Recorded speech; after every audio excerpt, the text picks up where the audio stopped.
Shalom, Chavarim. Welcome to the Jewish Road Podcast. My name is Matt Davis, and I'm here with my old man. I'm Ron. I'm here.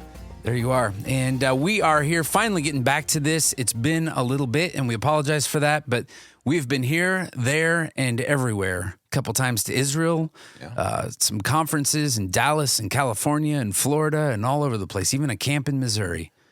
Lots of stuff going on. Wow, it is. It's been very busy. So we're back here in the studio now. That's it. The frozen tundra of the Kentucky basement, the podcast studio down here. Yeah.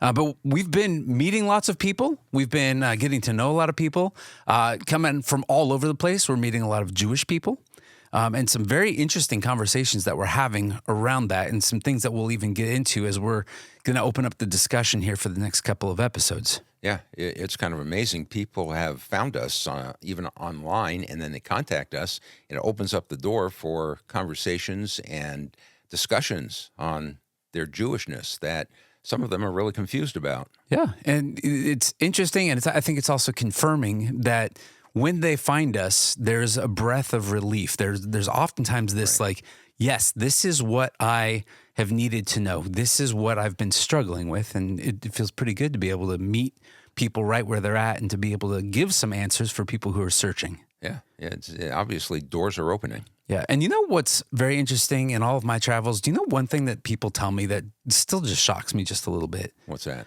Okay, now I don't want you to get a big head about this. Uh-oh. We can't afford bigger headphones at this point. So, but I want to say this: people like you. Well, of course, as my Jewish mother used to say, what's not to like? Oh, I just, they think, oh, your dad, like I'll show up somewhere and they'll say, where's your dad? Is your dad coming too? And I'll say, no, we left him back home. And they'll say, but we like him too. And I was thinking like, what? Him? Yeah. Well, I represent the old school. A lot of people, the stability of life. Okay, if I was going to be honest, I kind of pictured this whole thing with the podcast and all this stuff. Like, the little motorcycles and it has like the little sidecar? Yeah. Yeah, I kind of picture you as the little guy in the sidecar. Yeah. Over there. Yeah, and you'd probably like to lift the pin every once in a while, huh? Just watch it go away there. Yeah. But then I have all these conversations and people keep going. We have our Sabbath gatherings out here in Wilmore. And the more I talk to people, the more I think, maybe I'm the guy in the sidecar. And when I pull the pin, I'm the one that's going to go off the road. Look at that. Look how happy it makes you. And even the fact that you're laughing at that right now, and there's probably people that are rooting that on. They're cheering from their own little lonely place in their living room. Yeah. It's very sad. I don't know what to say. Yeah. So we stand right in the middle of really two groups of people. And I have some marketing background lately and been telling a lot of stories in the marketing space. And one thing that you do when you do marketing is they say, who is your audience? Who is it that you're trying to reach? Because if you can't identify who that audience is, who you're talking to, then you don't know what to say. Yeah. Right? Well, we have two audiences. That's our problem, right? Yeah. But it's and we've talked to other friends who are marketing experts and we're trying to determine all this, especially early on. And we said, like, we have two audiences. And who are those two audiences? Well, one of those audiences is the church. Yeah. And the other audience is our Jewish people, Israel. Yeah, and we really can't pick one. And what we're trying to do is, and we'll say this again because, number one, we all need to be reminded that this is what we're doing. And number two, we forget very easily. But we say that this is like a 2-act play. And all the Jewish people in the world bought tickets to this 2-act play. They went in, they saw the first act, they thought it was great. At intermission, they got up, went out to the lobby, got a drink, and went home. Yep. And then all of the Christians, Gentiles, the church, they bought tickets to the same 2-act play, but they got there late. And on their way in, the Jews were on their way out. They passed each other and really never saw each other again. But the Gentiles have seen the second act, and they got up and they left. And really, we stand in the middle of these two audiences, and nobody's really seen or heard the whole story. And that is why we have these two audiences. We are trying to help Christians make sense of the roots of their faith, going back, turning the page back to the Old Testament, to that first act. And we're helping the Jewish people try to make sense of who Jesus is. Right. to remind them that Jesus is a Jewish Messiah. Right. And we go back and forth between the Old Testament and the New Testament, bringing all of those things to bear because it's just one story. Yeah, and when we go into this, a lot of times we find ourselves kind of in the middle of the forest, and we're looking at a lot of trees, and every once in a while we pull out and we get a little bit of perspective. And the thing that we've been talking about lately is that as we look at these two groups of people, there really is this union, but it doesn't feel very united. Even right now, there's been certainly times in history where these two groups of people have not been united, but really, this is an unprecedented union. And this is really the topic that we want to talk about over the next couple of podcasts. And we don't really have like things totally planned out or here's a long series, but we want to talk about something until we kind of have whet the appetite and we start the conversation, and then we'll maybe come back to it. There'll be some blog posts about it. But what is this unprecedented union? Well, I think as we look at the progress of history, in that there emerges this kind of a remarkable phenomenon, and that is the simultaneous existence of two chosen people of God.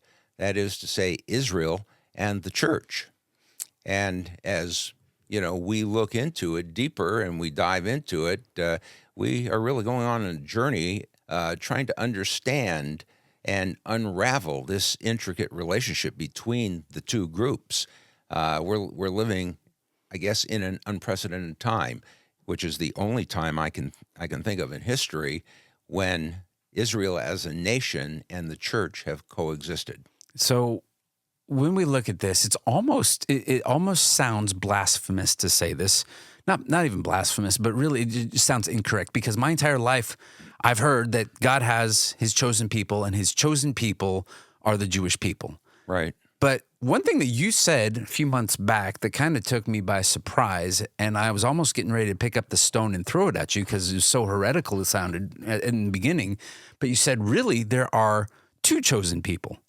And I said, what? No, you can't say that. Yeah. But you did say that. Yeah. Explain yourself to the masses, and they can get the stones. This is the thing. There are, I think, two chosen people of God right now, people of God, and the whole idea is that there is Israel, who are a covenant people, and the church, who are a commissioned people. And the church, or Israel, I should say, is made up of ethnic Israel, the Jewish people. The church is made up of Gentiles, those from the other nations, and those from Israel, Jews. So the church is made up of Jews, ethnic Jews, and those from the other nations, the Gentiles, into this one group here. And so they are the commissioned people. So have a completely different purpose. So is it fair that the Jews can be in both groups? They're both the covenant people and the commissioned people? Kind of like having dual citizenship. Yeah. So we're going to have to jump into that. Tell me, though, why does this matter? Because we know most of our audience, even though we're speaking to both the Jews and the Gentiles, we're speaking to Israel and the church. For a lot of our audience who are Christians, they are Gentile. Why does this matter? Why even have this conversation to begin with? Well, I think it's an important realization that we have to come to.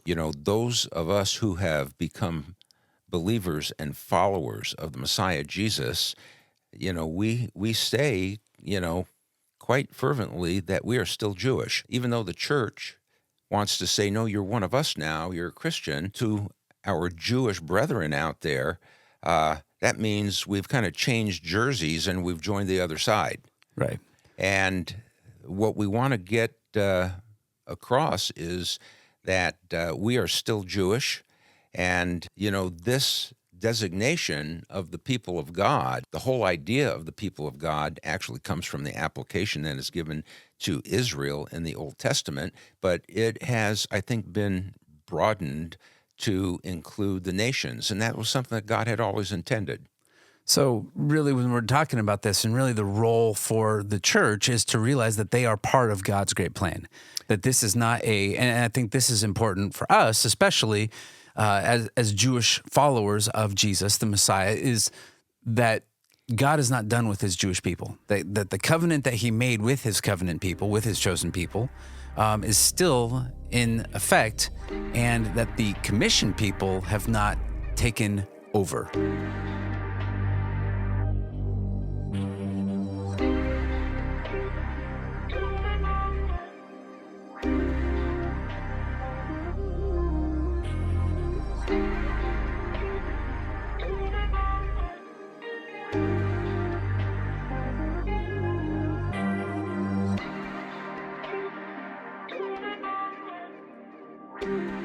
Yeah, that's right.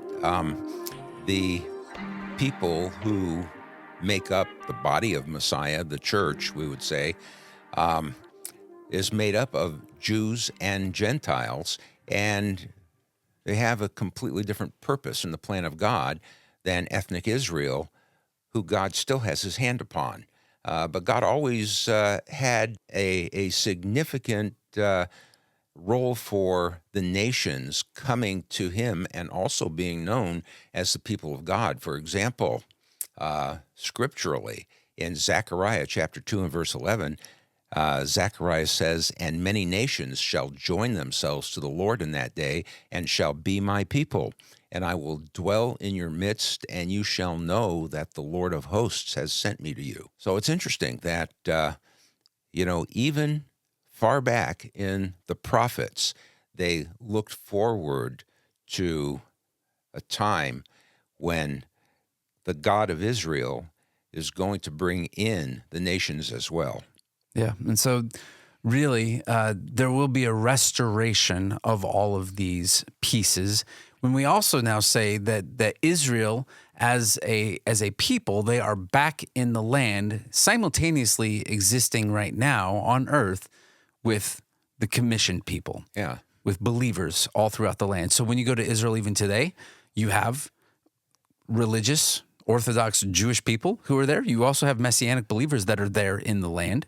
But now also in the land, there are churches, all kinds of different denominations and sects of churches, but they're all existing right now in that same space. Yeah, and the simultaneous existence of the church and Israel, what is significant is that Israel back in the land is really a super sign of, I believe, the times that we live in, the end of days. In fact, you can go all the way back to Genesis as God gives his word. For example, in Genesis 49, Jacob is calling together all of the sons, the 12 sons of Israel, and blesses them. And it says in Genesis 49, chapter 1, it says he called them together to bless them about the things that will happen to them in the latter days. Well, that's what the New American Standard Bible says. But in the Hebrew, it says in the last days. And there is a focus moving forward. And this occurs all through the Torah, that there is a focus of every time it says in the latter days, it actually says in the Hebrew in the last days, and moving toward that end. So Moses is moving toward the end of history. It's eschatology. It's what's going to take place in the last days. And here we find Israel in the land at the same time that the church, a commissioned people, is on the earth to take the gospel to Israel and to all the nations. Yeah, and even the fact that Israel is back in the land is a miracle, right? And so one of the things that we talk about when we're on top of Masada is the scrolls that were found. When Masada is discovered, the Jews are back in the land. In 1948, they become a nation again. We just celebrated, I was in Israel celebrating the 75th anniversary of Israel, their independence. But in 1949, a year later, and really all of these archaeological discoveries have happened in the last 75 years. Now that Israel's in the land, they start looking. In fact, I have a friend. What? Oh, that's as old as you are. Oh, in 1949. Is that what you're raising your hand over there? Yeah. Yes. Man, it's amazing. What an old country. I had no idea. Yeah. But I have a friend that's up there. He's doing a dig in northern Galilee right now. But they go up to Masada in 1949. They go into the synagogue, into the scriptorium, and they uncover scrolls. And these scrolls had not been opened since 73 AD. After the temple in Jerusalem falls, and you have the remainder, they run out and they flee out to Masada, and there's a standoff with Rome until the final conquering, and They kind of stored them and hid them away. And what you can do, and the difference, between me just holding my Bible up and I close it, you can't tell where I read last, but when you have a scroll, you can tell.